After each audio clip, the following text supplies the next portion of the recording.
नमस्कार दोस्तों, आज आपका बहुत बहुत स्वागत है हमारे यूट्यूब चैनल में। तो दोस्तों, आज हम लोग पढ़ने वाले हैं केशव दास के जीवन परिचय के बारे में। केशव दास का जीवन परिचय। इनका जन्म सन 1555 ई में बेतवा नदी के तट पर स्थित ओरछा नगर में हुआ था। कार्य: केशव दास साहित्य और संगीत, धर्मशास्त्र और राजनीति, ज्योतिष और वेदक सभी विषयों के ज्ञाता थे। केशव दास की रचनाओं में उनके 3 रूप देखने को मिलते हैं: आचार्य, महाकवि, इतिहासकार। आचार्य केशव दास राजाओं के पुत्रों को शिक्षा देते थे, इसलिए इन्हें आचार्य की आसन प्राप्त हुआ। आचार्य का आसन प्राप्त करने पर इन्हें संस्कृत की शास्त्रीय पद्धति को हिंदी में प्रचलित करने की चिंता हुई। महाकवि: केशव दास ने ही हिंदी में संस्कृत की परंपरा की स्थापना की थी। केशव दास रीतिकालीन कवि रीतिबद्ध थे। इन्होंने एक ही रात में रामचंद्र चंद्रिका, रामचरितमानस की होड़ में लिख डाली थी। इतिहासकार: उनके पहले भी रीति ग्रंथ लिखे गए थे, पर व्यवस्थित और सर्वगुणपूर्ण ग्रंथ सबसे पहले प्रस्तुत कर इन्होंने इतिहास बना डाला, जो आने वाले कवियों के लिए प्रेरणा स्रोत है।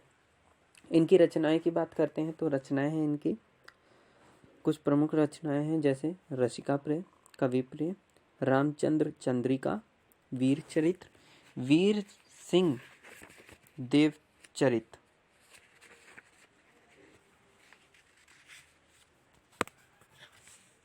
विज्ञान गीता, जहांगीर, जस चंद्रिका आदि। रतन बावनी का रचनाकार ठीक से पता नहीं है, लेकिन उसे सबसे पहली रचना माना जाता है। इनकी भाषा शैली की बात करते हैं तो केशव दास की जो भाषा शैली है वह ब्रिज भाषा में काव्य रचना की है। इन्होंने अधिकतर जो ब्रिज भाषा की काव्य रचना मिलेगी इनके काव्य में, जो ब्रिज भाषा मिलेगी। बुंदेल के रहने वाले होने के कारण इनकी रचनाओं में बुंदेली शब्दों का भी प्रयोग हुआ है। साथ ही संस्कृत का प्रभाव भी है। इसी कारण केशव की भाषा संस्कृत के बोझ से दबी हुई दिखाई पड़ती है। इनकी भाषा में बुंदेली शब्दों के साथ साथ मुहावरों का प्रयोग भी हुआ है। संज्ञा सर्वनाम के रूप में कारक चिन्हों में भी बुंदेली रूप दिखाई देता है। केशव दास ने अलंकारों का बहुत अधिक प्रयोग किया है। केशव दास ने काव्य शैली के मुक्तक और प्रबंध दोनों रूपों का प्रयोग किया है। मुक्तक और प्रबंध दोनों रूपों का प्रयोग किया है। संवाद योजना के प्रयोग में माहिर है। अब काव्य शास्त्रीय नियमों का कठोर पालन उनकी रचनाओं में असहज, अस्वाभाविकता और बनावटीपन की स्थिति पैदा कर देती है।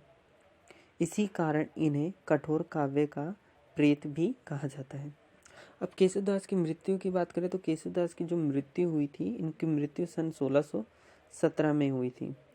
तो थैंक यू दोस्तों मेरे इस वीडियो को देखने के लिए। तो धन्यवाद, तब तक के लिए धन्यवाद। हम लोग नेक्स्ट वीडियो में मिलेंगे आपको एक नए